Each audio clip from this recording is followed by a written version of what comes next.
생명의 주가 되시는 전능하신 주님, 주님께서 우리에게 자연 만물을 통해서 부활의 주님을 늘 알게 하시고 교훈하시고 깨닫게 하심을 압니다. 또 우리에게 이 부활신앙으로 소망을 주셔서 우리가 이 땅에서 잠시 살아가지만 잠시가 아니고 영원한 삶이 우리에게 언약되어졌다는 사실을 믿고 하나님 앞에 늘 감사하는 그런 믿음이 우리에게 회복되도록 역사해 주시옵소서. 오늘 주님께서 십자가에 이제 우리의 모든 문제를 해결하시고 이제 돌아가셨다가 오늘 또 저희들을 위해서 부활을 하시고 사망 권세를 깨시고 우리에게 삶 소망을 허락해 주시니 진심으로 감사합니다.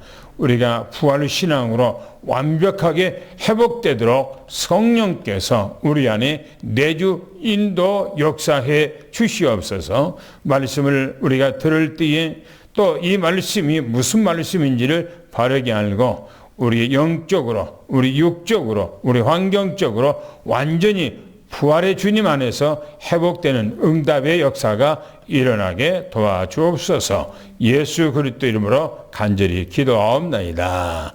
아멘.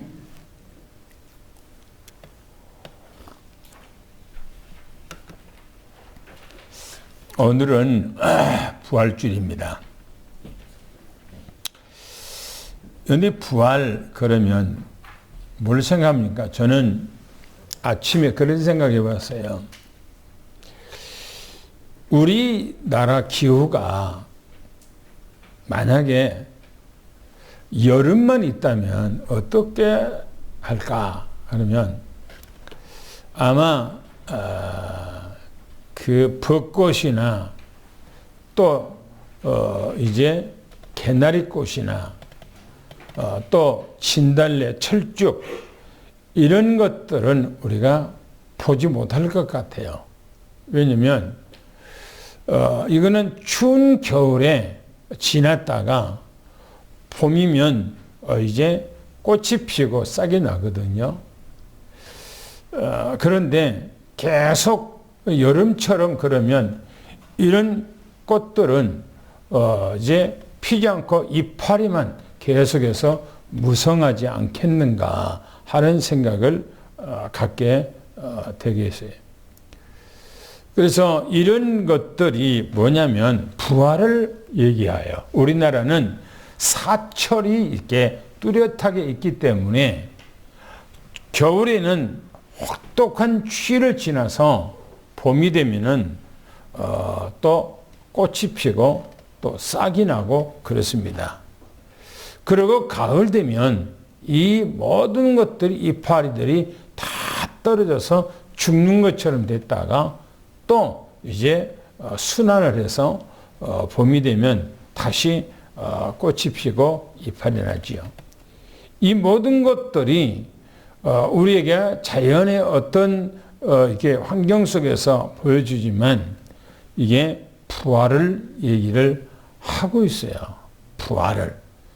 그래서 우리가 이 땅에서 살아가는데 한 번 죽는 것으로 끝나는 것이 아니라 사람은 분명히 부활한다고 하는 것을 말씀해 주고 있지요. 근데 우리가 오늘 부활주일인데 왜 하나님께서 사람의 모습으로 이 땅에 오셔서 그 고난을 당하시고 십자가에 죽으셨다가 왜 부활을 하셔야 합니까? 무엇 때문에 하나님께서 하늘 보좌를 두시고 이 땅에 와서 우리를 위해서 죽으셔야 했는가예요. 그리고 예수님께서는 왜 부활을 하셨는가 하는 겁니다. 그거는 제가 근본 문제, 우리의 인간의 근원에 대해서 제가 7가지로 말씀을 드렸어요. 첫째는 하나님은 누구신가에 대해서 말씀을 드렸고요. 인간은 그 하나님의 피조물로 하나님의 형상대로 지음을 받았다 그랬어요. 그래서 인간은 하나님의 자녀예요. 그리고 인간에게 하나님께서는 어마무시한 그 복을 우리에게 주셨지요. 그 복을 어디서? 언약 안에서, 말씀 안에서, 복음 안에서 그 복을 누리도록 하셨어요. 그런데 창세기 3장에 가보면 사단이라고 하는 존재가 하나님과의 인간과의 그 관계 속에서 인간이 어마어마한 복을 받고 있는 것을 시기하고 인간에게 찾아와서 인간을 미혹하고 인간을 하나님 앞에 범죄하게 만들고 하나님을 떠나버리게 만들었지요. 이게 7가지 문제에 대해서 얘기했고요. 여기서 오는 상태, 여기서 오는 문제가 뭔가 하는 거예요. 첫째가 인간에게는 반드시 영적 문제가 찾아왔다 그랬어요. 그 영적 문제가 인간에게 있기 때문에 바로 인간은 우상숭배, 전 세계 모든 민족들이 전부 다 우상숭배에 빠졌어요. 왜요? 사단 마귀에 의해서 인간은 그렇게 살아갔어요. 우리 자신들을 한번 돌이켜 보세요. 지난날 하나님을 알지 못했을 때 우리가 어떻게 살았는가? 우상숭배 했잖아요. 사단 마귀의 인도 따라서. 그래서 어떻게 됐습니까? 정신적인 문제가 왔잖아요. 정신적인 문제. 정신적인 문제라니까 밖에 옷을 벗고 막 돌아다니고 이상한 소리하고 그것만 아니에요. 우리의 생각, 우리 마음, 우리 정신 이런 것들이 하나님 앞에 온전치 못한 거예요. 우리가 살아가는데. 왜 그럴까요? 우리 인간은 흙으로 만들어진 존재이기 때문에 그럴 수밖에 없어요. 왜? 인간은 너무나 연약해요. 흙으로 만들어졌잖아요. 흙으로. 그리고 인간은 조금만 건들면 부서지는 그런 존재예요. 모래성 같잖아요. 이렇게 만지면은 와르르 무너지는. 그리고 인간은 하나님을 떠남으로 생명이 없잖아요. 생명이. 그래서 바로 주님께서 부활하셨는데 그 주님의 부활과 우리와 어떤 관계가 있냐 이거예요. 주님이 부활하신 것과 우리와 무슨 상관이 있죠? 또 이 주님께서 부활하심으로 내게, 내 삶 속에, 내 영혼에 어떤 영향을 입히는가 하는 거예요. 제가 여러분들에게 몇 번이고 얘기했어요. 바다에 가면 소라가 있는데 그 소라를 뒤집어 까보면 그 안에가 소라가 살아있는 것이 아니고 개가 그 안에서 자기 집으로 생각하고 그 소라를 끌고 돌아다닌다고 그랬어요. 그 소라는 그 몸집은 소라인데 그 안에는 개가 주인 노릇하는 거예요. 인간이 하나님의 형상대로 지음을 받은 하나님의 자녀가 하나님을 떠나서 죽으니까 인간 속에 누가 들어왔어요? 사단이라고 하는 영적 존재가 들어온 거예요. 그래서 인간을 끌고 우상으로 끌고 다니고 그러다 보니까 인간이 정신적인 문제가 오잖아요. 그래서 인간에게는요, 뭐가 오냐? 바로 마음의 문제, 생각의 문제, 그 다음에 정신 문제가 오는 거예요. 생각해 보세요. 육신은 중요하지만 중요하지 않아요. 육신은 중요해요. 그러나 중요하지 않아요. 뭐가 그렇게 중요한가? 마음이야, 마음. 사람의 마음. 우리 마음이 중요해요. 마음은 뭐냐 이게요. 성경에 그릇이라고 했어요. 그릇. 담는 거예요. 우리 마음에 무엇을 어렸을 때 태어나면서부터 무엇을 보고 무엇을 많이 듣고 무엇을 내 마음에다가 많이 담아뒀느냐에 따라서 그 사람이 다른 거예요. 그러니까 사람과의 대화를 해보면 뭐가 있냐면 그 담고 있는 사람 마음속에 어렸을 때부터 담고 그 안에 보고 듣는 것이 그 안에 담겨 있어요. 그 사람 마음속에. 그게 뭐냐?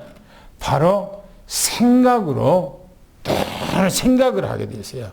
늘 생각. 담고 있는 것이. 그러니까 내가 어렸을 때 우리 부모님으로부터 태어나서 성장하면서 집안 환경 가운데서 그 문화 속에서 내가 늘 보고 듣고 자라났거든요. 그것이 나라고 하는 것이 딱 구축이 된 거예요. 나. 육신이 중요한 거 아니에요. 육신. 마음속에 뭐가 들어있냐요. 이게 담아져 있는 것이 자꾸 생각을 하게 돼 있어요. 생각. 이 생각이 뭐냐면 바로 정신이에요. 정신이에요. 정신이 강하냐 못하냐라고 하는 것은 그 속에 뭐가 담아 있느냐예요. 이 정신 세계가 의지예요. 의지. 자기 의지를 만들어. 그러니까 의지가 약해요. 어떤 사람들 대의지가 약해요. 그거요. 정신 건강이 약하다는 거예요. 정신 건강이 약하다는 말은 쓸데없는 다른 생각 속에 잡혀져 있어요. 쓸데없는 생각에 잡혀 있다고 하는 것은 바로 그 사람의 마음에 뭔가가 잘못된 것들이 가득 담고 들어있어요.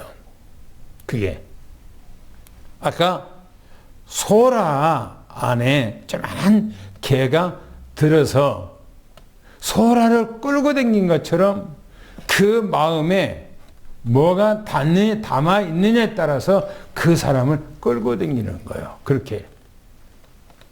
그래서 오는 것이 오늘 60문제 11번째지요. 상태로는 오늘 4번째입니다. 4번째. 처음에는 영적 문제라고 그랬어요.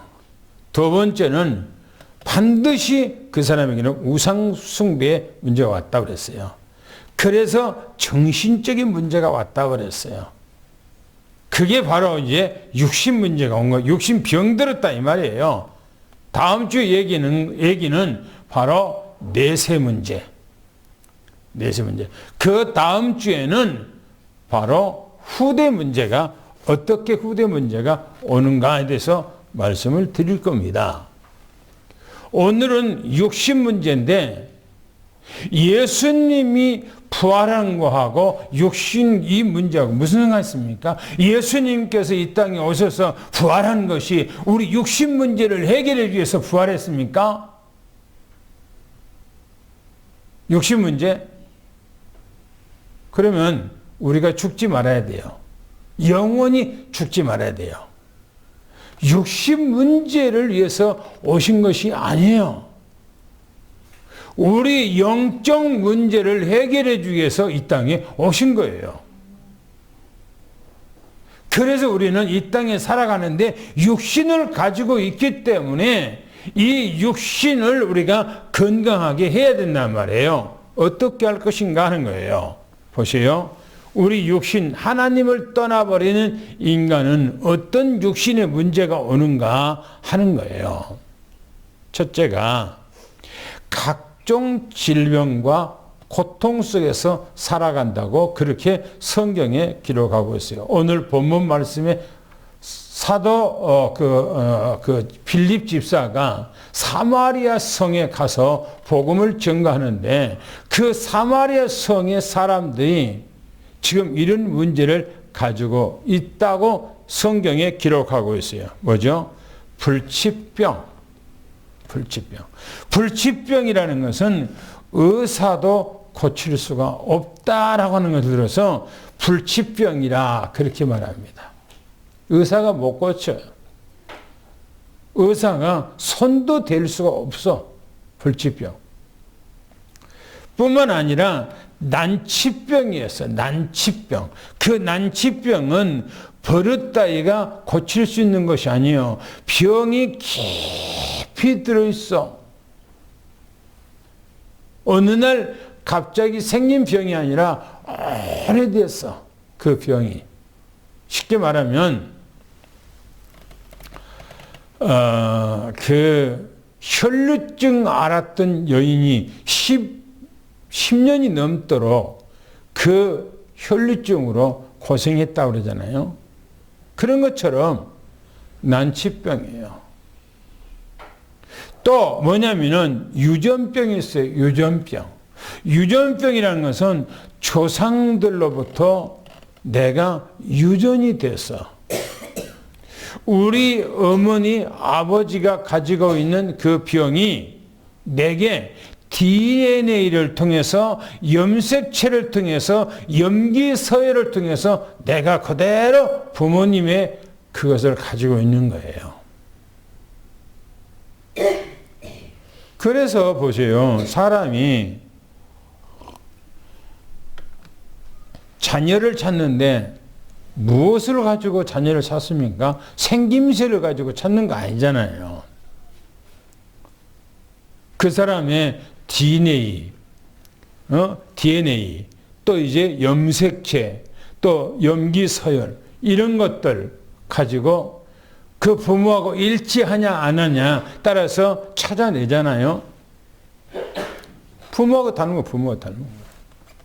부모의 그 영향을 그대로 가지고 있는 거예요. 이게 뭐냐면 어렸을 때부터 그것이 가지고 있는 거예요. 그게. 그러니까 보여. 옛날에는 우리가 20년, 30년 전에는 병원에 가면은 그냥 병원에 가서 진단해주고 또 이것은 무슨 병이라 했는데 요즘에는요, 병원에 가면 거의 100% 어떤 병원이든지 전부 다 혹시 부모님이 이런 병이 있었는지 그거에 대해서 반드시 물어요. 왜 그래요? 왜요? 유전병이기 때문이에요. 유전이기 때문에. 유전이기 때문에. 물론 유전 안에서도 어떤 거기 안에서 뭔가 염색체가 있기 때문에 그 DNA에 있기 때문에 그런 병이 나타날 수도 있겠지요. 또 희귀병이 있잖아요. 매우 드문 병. 우리가 어떤 사람 병 들었는데 그 이름을 들으면 생소해서 그 이름을 기억을 할 수가 없을 정도로 희귀병이 있단 말이에요. 이런 병이에요. 이게 이 세상에는 너무너무나 많아요. 너무너무. 연대 암 종류만 해서요. 수십 가지, 뭐 암이 어디가 붙었느냐에 따라서 그 이름이 매겨져요. 이름이. 그러니까 이 땅에는요, 어마어마한 모든 병들이 너무너무나 많아요. 그 병이 왜 생겼어요? 왜? 뭐 때문에 생겼어요? 창세기 1장에 하나님이 창조했을 때에 창세기 1장에 그 병이 있었던가요? 안 그러면 창세기 2장에 인간에게 하나님이 창조하고 복을 줬을 때 인간에게 그 복이 있었다. 뭡니까? 어떤 이런 질병이, 이런 저주가 있었던 건가요? 없어요. 창세기 3장부터 이런 병이 이 땅에 들어왔다는 거예요.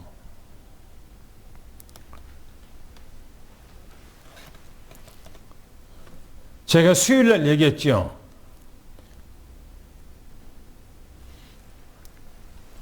인간은 이 땅에 창조될 때부터 이미 타락되어서 하나님 앞에 범죄하도록 타락해서 하나님을 떠나도록 이미 영세전에 예정이 됐다고 그렇게 했지요.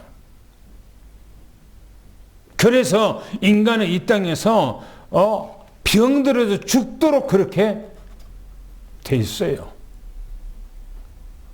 그래서 하나님을 만나지 않으면 안 되는 것으로 인간은 만들어졌어요. 보세요. 두 번째 보면 경제적으로 어려움이 오지요. 경제적으로.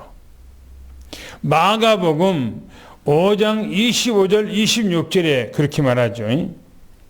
그래 보면 가난, 빚독촉, 또 사기, 또 이제 빠져가는 경제. 이 영적 문제예요, 이게 또. 가난인데 너무너무나 가난해요. 우리나라 속담에 똥구멍이 째질 정도로 가난해요. 왜 똥구멍이 째질 정도로 가난합니까? 옛날에 우리나라 사람들이 먹을 것이 없었어요. 먹을 것이 없어. 그래서요, 밥을 먹지를 못해. 밥을. 못 먹으니까 뭡니까?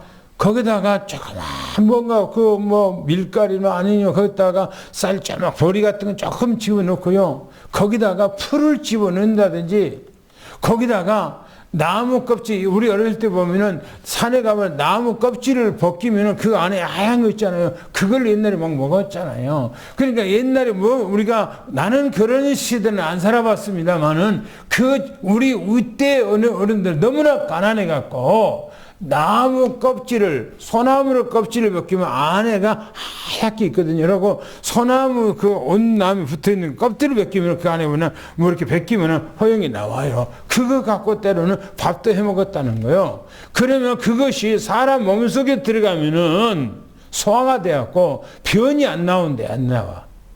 안 나와, 변이. 왜? 안 나온대. 그래서 그것을 변을 보려면은 완전히 똥구가 찢어진다는 거예요. 그래서 하는 얘기가 똥구가 찢어질 정도로 가난했다고. 그래 나오는 말이에요. 그 말이. 너무너무나 가난한 거예요. 연예 전 세계적으로요. 저는 이렇게 왜 영국이 세계를 장악할 때가 있었는가 하는 거예요. 그때가 영국이라는 나라가요, 복음으로 왕성했을 때가 바로 그때예요. 근데 지금은 영국이요, 너무너무 힘들어. 왜요? 교회가 없어. 전부 다 무슬림, 유럽도 마찬가지고요. 세계 역사 보면 복음이 들어갈 때 그 나라가 세계에서 가장 강한 나라가 돼요.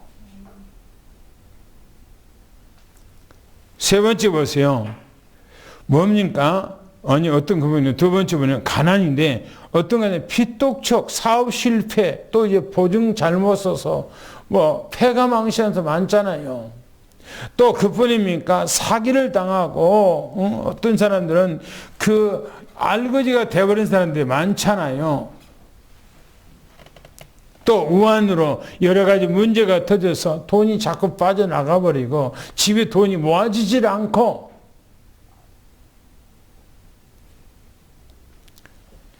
세 번째 보니까 가정에 끊임없는 문제가 닥쳐오죠. 창세기 3장 12절 말씀, 창세기 4장 5절 8절 말씀이에요. 뭐 문제입니까? 이혼이요. 이혼. 요즘 세대는 이혼을 밥 먹듯이 해요. 그게 성경적인가요? 아니에요. 지금 오늘날에는 교회 문화가, 교회 안에가 세상인지 교회인지 구분이 안 될 정도로 오늘날에는 교회가 세상화되어 버렸어요. 교회 안에서도 이혼을 밥 먹듯이 해요. 그리고 또 다른 사람 만나서 또 가정을 갖고 해요. 그게 성경적인가요? 아니요. 성경에 그렇게 기록 안 됐어요. 성경에는 절대 이혼하지 못하도록 돼 있어요. 그리고 이혼한다면 혼자 그렇게 살라는 거요. 재혼하지 말고. 그리고 결혼하려면 자기 본 남편, 자기 본 부인하고 다시 합하라고 성경에 기록하고 있어요. 그게 성경이에요, 그게. 그렇게 합니까? 안 하잖아요. 야, 교회 목사님들도 이혼하고 또 이제, 또 다른 여자하고 결혼하고 사는 사람들이 많은데. 그게 완전히 세상화 됐어요, 세상화. 그리고 가정폭력입니다. 가정폭력. 우리 사무엘이가 옛날에 한번 그러더라고요. 우리 가정이 행복한 가정이라고 그러더라고요. 어렸을 때. 왜? 친구 집에 가갖고 어머니, 아버지, 친구 어머니, 아버지하고 뭐 싸우는 거 봤는지 어쨌는지.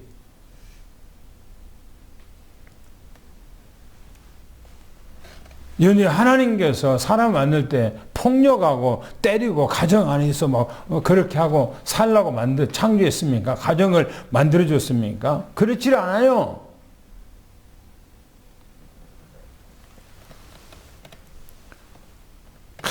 그냥 남편이 그냥 아내 때리고 어떤 나라는 또 여자가 아내 남편 때리고 산대요. 그게 가정입니까? 그런 가정에서 자녀들이 뭘 바라보겠어요? 뭘 보고 성장하겠어요? 그 어린 자녀들이. 그 자녀들이 똑같이 또 밖에 나가서 또 그럴 거 아닙니까? 금요일 보면은 금쪽 같은 내 새끼라고 하는 그 상담하는 사람이 나와요. 이번 주에 보니까 어떤 어머니, 늙으신 어머님과 이렇게 아들하고 같이 나왔더라고요. 근데 조금 들어보니까 엄마가 성격이 보통이 아니요. 그리고 엄마가 욕을 잘해. 쌍욕을 잘해. 그런데 욕이라고 생각하지를 않아. 그 엄마가. 그래서 그 아들이 자기 자녀들 할머니한테 안 맡기려고 그래. 왜? 할머니가 욕을 하루에도 수십 번을 욕을 하고 살아가.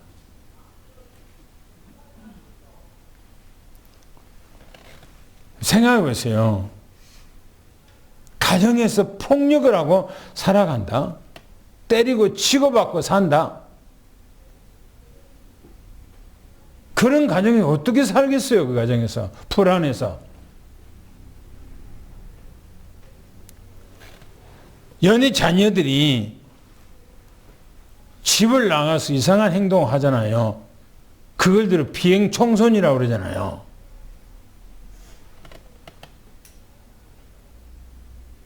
그러니까 그 가정에 가보면 반드시 그 부모의 비행 부모가 있다잖아요. 부모가 그래. 그러니까 자녀들이 똑같이 그런 거예요.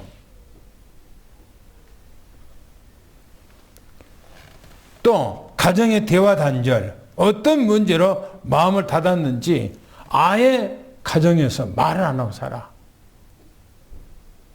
부부가 한 방을 안 쓰고 평생 동안을 방 따로 쓰고 살아. 성경에 그렇게 하라고 그랬어요? 그렇게? 아니에요. 성경에는 기도할 시간에 잠깐 분방을 하라고 그래요. 잠깐. 그러나 언제나 합하라고 그래요. 합하라고.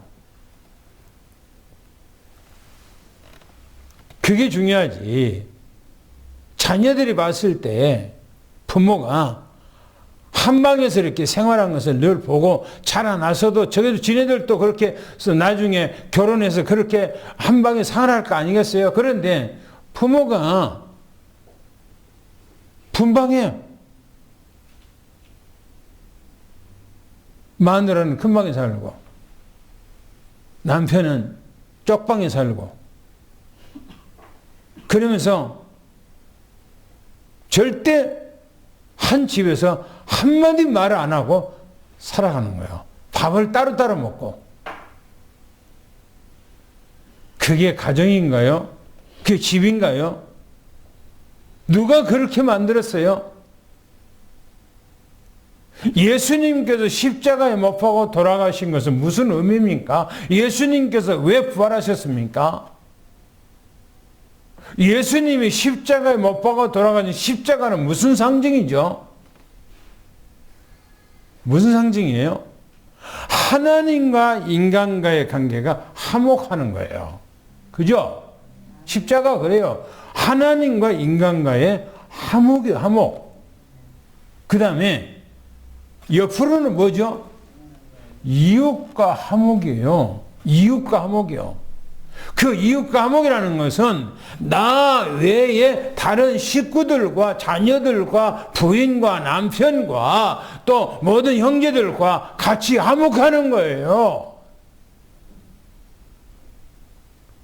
내 주장을 하지 말고 자기가 죽어져야지 말하지 말고. 요즘 세상에는 색깔이 너무나 뚜렷해. 그러고 막 주장을 해. 그러니까 서로가 주장하다 보니까 싸움밖에 안 되는 거예요. 죽어줘야지. 그게 가정 아닙니까? 보세요. 가정에 왜 문제가 옵니까? 욕심 문제가 옵니까? 그 욕심 문제가 어디서 뒤틀려져 있습니까? 에덴 동산에 아담과 하와 우리 시조부터 뒤틀려졌잖아요. 그것이 계속해서 우리에게 내려왔잖아요. 예수님께서 십자가에 못 박아 돌아가신 것은 바로 이런 문제를 해결하고 돌아가셨잖아요. 내가 다 이뤘다라고 말씀하셨잖아요. 그리고 예수님께서 죽으셨다가 3일 만에 다시 살아나신 것은 이 흑암 세력 사단마귀 완전히 짓밟아버린 거 아닙니까? 오늘 우리는 모든 문제가 해결받기를 예수님 축원합니다. 할렐루야. 그래서 두 번째, 복음의 말씀이 선포되는 것보다 육신 문제가 해결돼야 됩니다. 보세요. 말씀을 전하는데 질병이 치유가 되고 기쁨이 찾아왔다고 오늘 본문에서 얘기하고 있어요. 빌립 집사가 복음을 전가하니까 사마리아 성에 표적도 일어나고 귀신이 떠나가고 중풍병자들이 떠나가고 하나님의 역사가 일어나고 완전히 완치가 되고 주님 앞에 정상적인 회복이 된 것입니다. 또 보세요. 뭐라고 했는가? 마태복음 8장 16절 17절에 뭐라고 합니까? 한번 읽어볼까요? 뭐라고 했는가? 시작.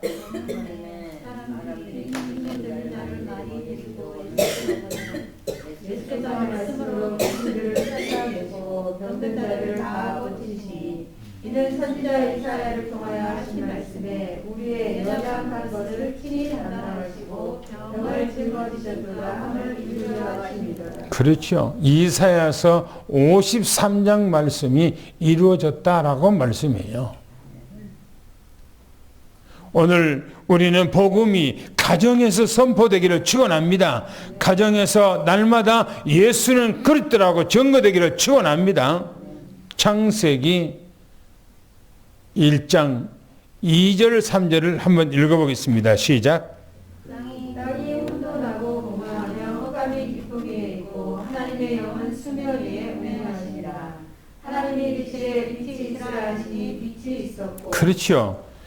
땅이 혼돈하고 공허하고 흑암의 깊은 가운데 빠져 있는데 하나님께서 창조의 빛을 비추니까 정상으로 완전히 다 돌아오는 거예요. 그래서 창조 사역이 빛이 비춰진 이후로 창조 사역이 되잖아요. 그리고 온 우주가 질서정연하게, 이 지구가 지구 절세가 뭔가 질서정연하게 만들고 창조가 되잖아요.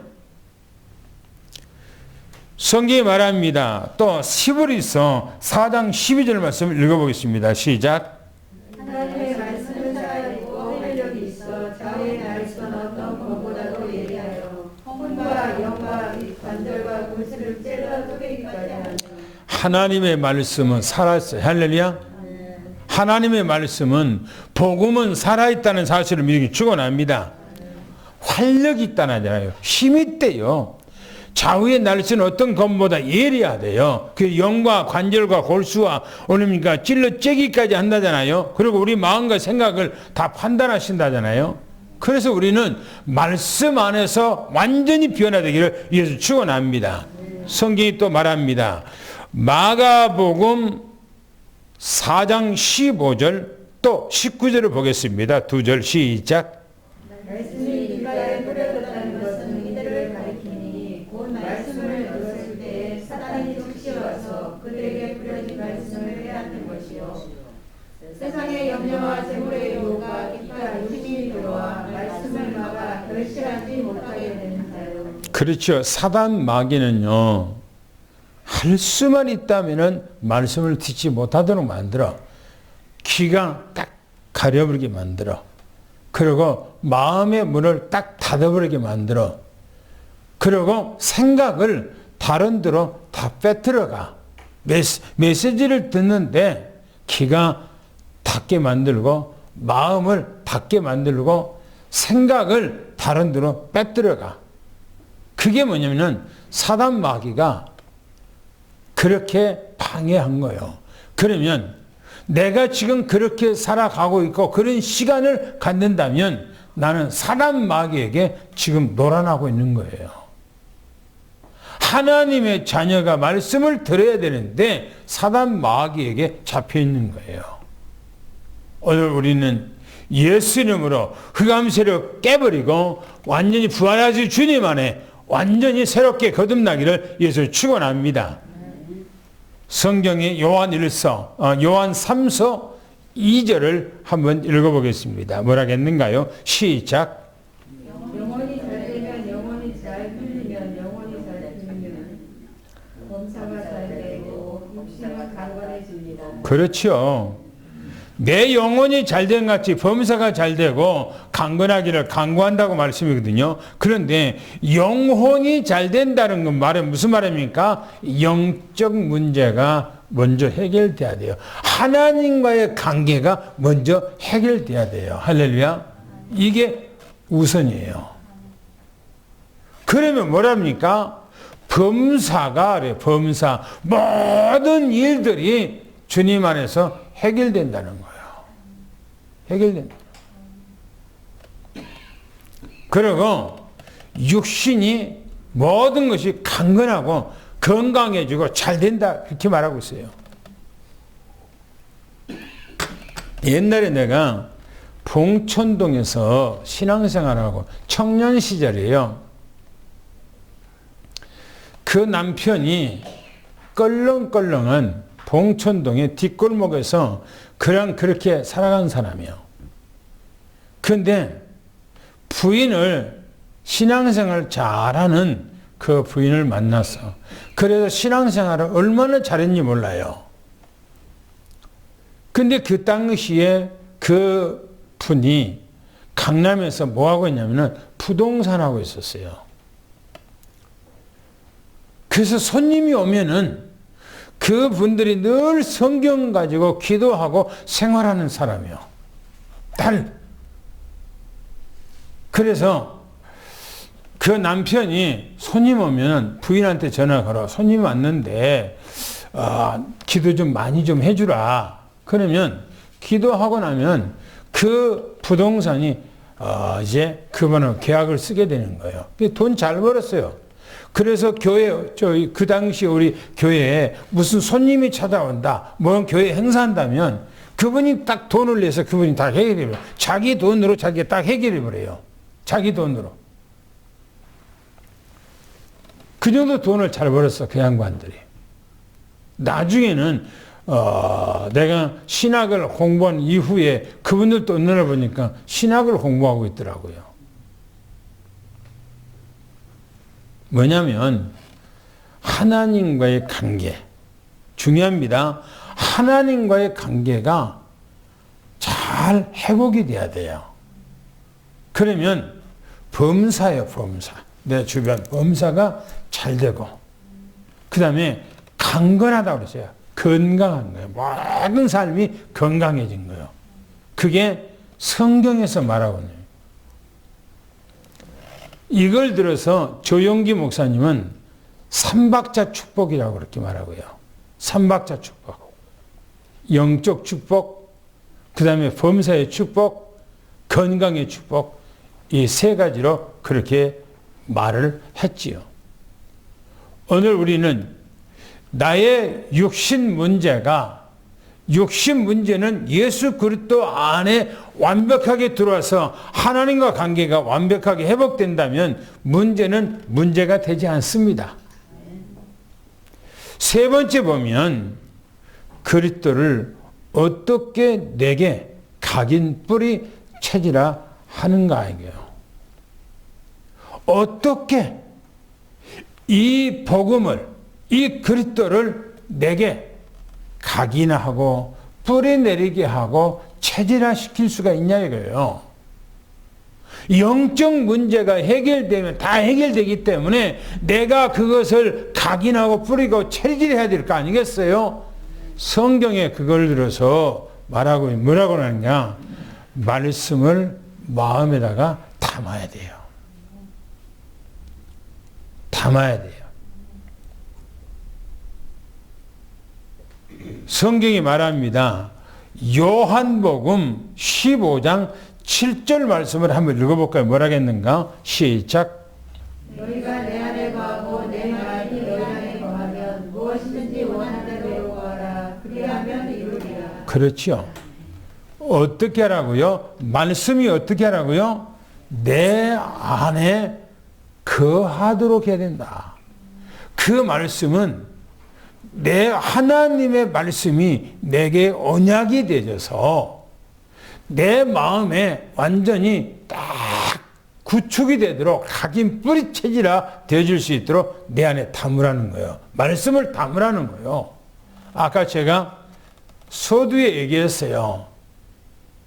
사람이 태어나서 내가 무엇을 보고 무엇을 많이 듣고 세간에 따라서 그 사람 마음속에 담겨진다고 그랬어요. 우리는 이것을 싹 버리고 이제는 말씀을 담으시기를 예수 축원합니다. 할렐루야. 말씀을 담아야 돼요. 신명기서 한번 읽어볼까요? 신명기서 30장 14절 말씀을 한번 또 읽어보겠습니다. 시작. 내게 받는 말씀이 내게 매우 가까워서 내 입에 있으며 내 마음에 있으면 내가 이를 행할 수 있느니라. 그렇지요. 보세요. 오직이라고 하는 말은 유일성을 얘기하고 있어요. 다른 것으로는 안 된다. 다른 것으로. 무엇으로? 말씀으로. 그것이 오직 말씀이 내게 매우 가까워 내 입에 있으며 그러죠. 또 내 마음에 있은즉 그랬어요. 입술에 있다는 말은 좀 밑에서 얘기하겠습니다만은 읊조린다 그 말이에요.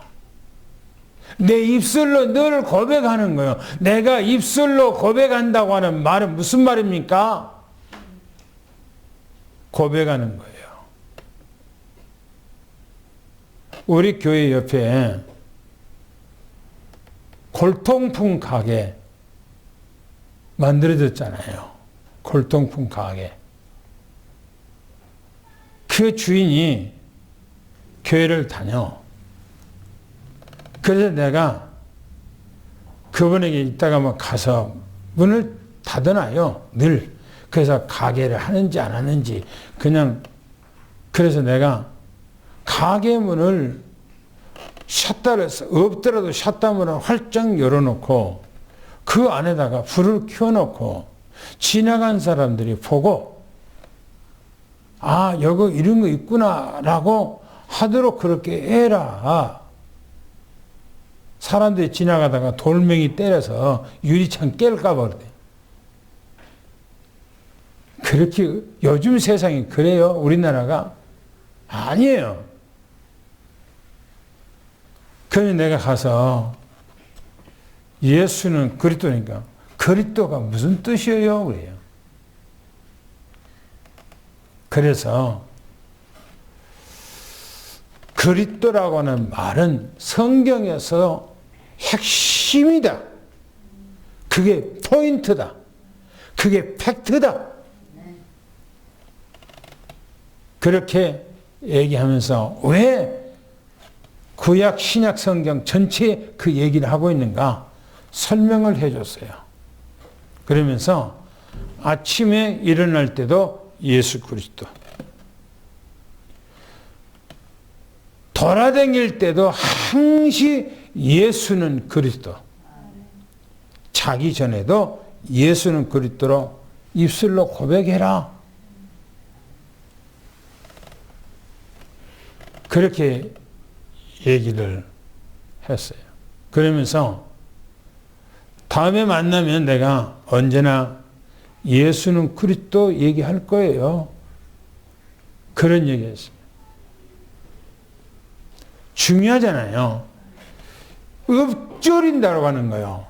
뭐가 읊조립니까? 내 마음에 각인 뿌리 체질화 됐을 때 그게 읊조리게 돼 있어요. 읊조린다고 하는 것은 고백하는 거예요. 성경 넘어서 말하잖아요. 마음에 믿어 의에 이르고 뭐라고요? 입으로 시인해서 구원에 이른다. 그러면 입으로 시인하면은 뭐냐면 구원에 이른다 말이에요. 문제가 해결된다 그 말이에요. 또 보겠습니다. 중요합니다. 신명기서 6장 4절 9절 한번 읽어보겠습니다. 시작. 이스라엘아, 우리 하나님 여호와는 오직 유일한 여호와이시니 너는 마음을 다하고 뜻을 다하고 힘을 다하여 내 하나님 여호와를 사랑하라.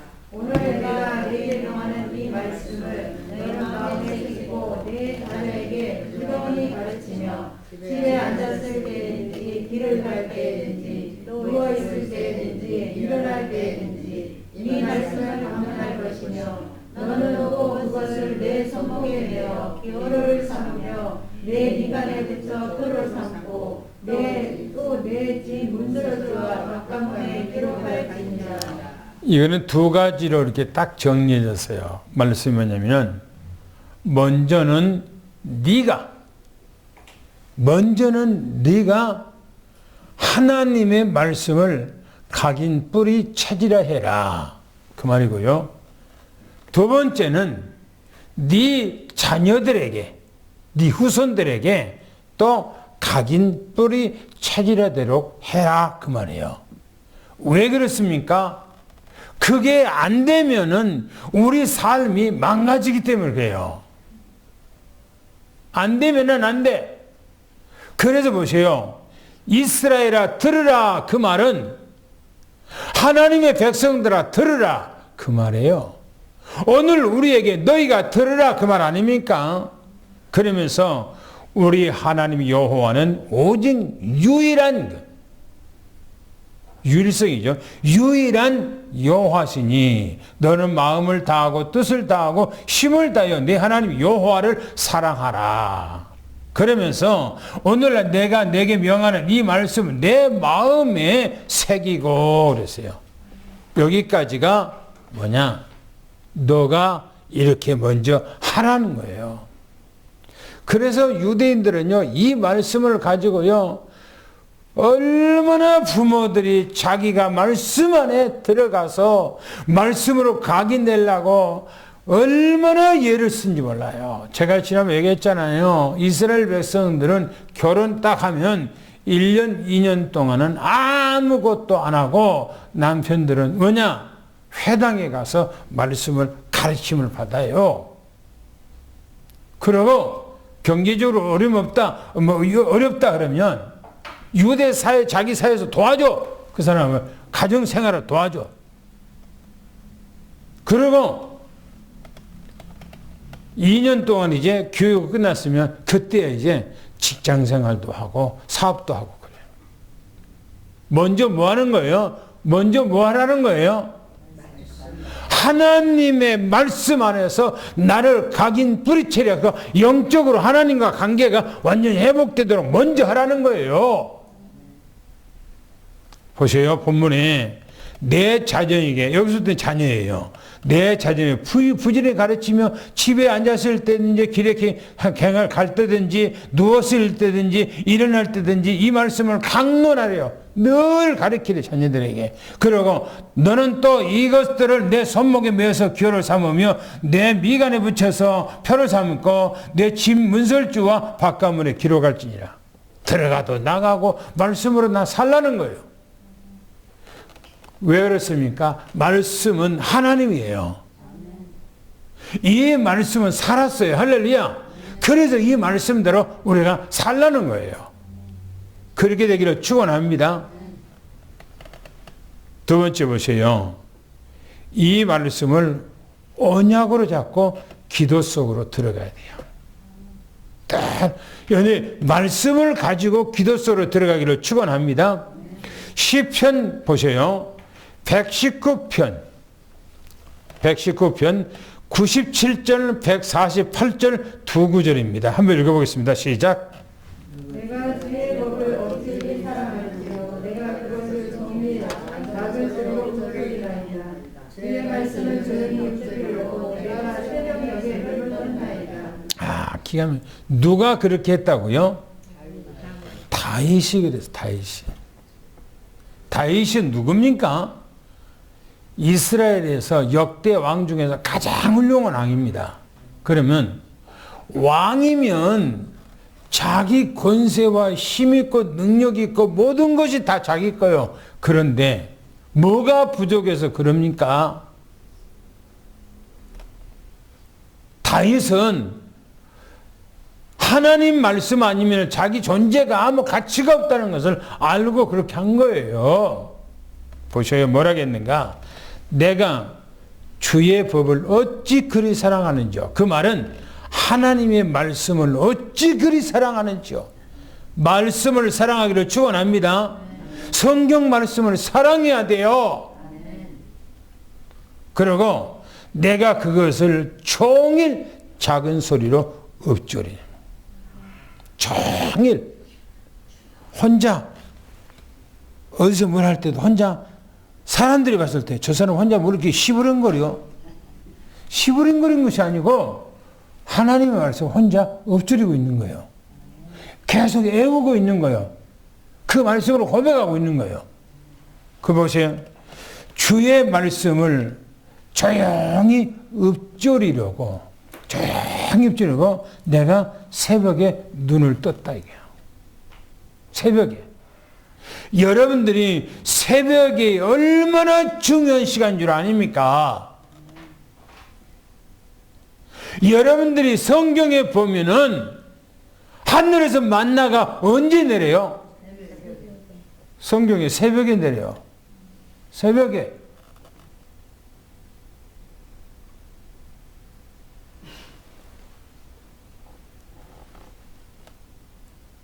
게을러서 아침 일찍 해가 눈이 뜨도록까지, 해가 떠서 하도록까지 잠을 자면은 만나가 아침 새벽에 늘었다가 해만 뜨면 싹 없어져 버려. 그럼 밖에 나가면 이제 아무것도 없어. 게으르면 아무것도 가질 수가 없다 이 말입니다. 여러분들이 성경에 보면은 홍해바다가 언제 갈라져요? 새벽에 갈라졌어요. 새벽에. 여리고성이 언제 갈라져요? 새벽에 갈라져요. 주님께서도 혹시 몰라요. 새벽에 오실지. 새벽에 하나님의 말씀을 조용히 읊조리려고 새벽에 일어났다는 거예요. 보세요. 또 뭐라겠는가? 시편 1편 2절 말씀 보겠습니다. 시작.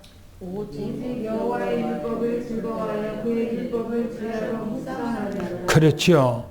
여호와의 말씀을 너무나 즐거워서 그 말씀을 주야로 묵상했대요. 하나님의 말씀을.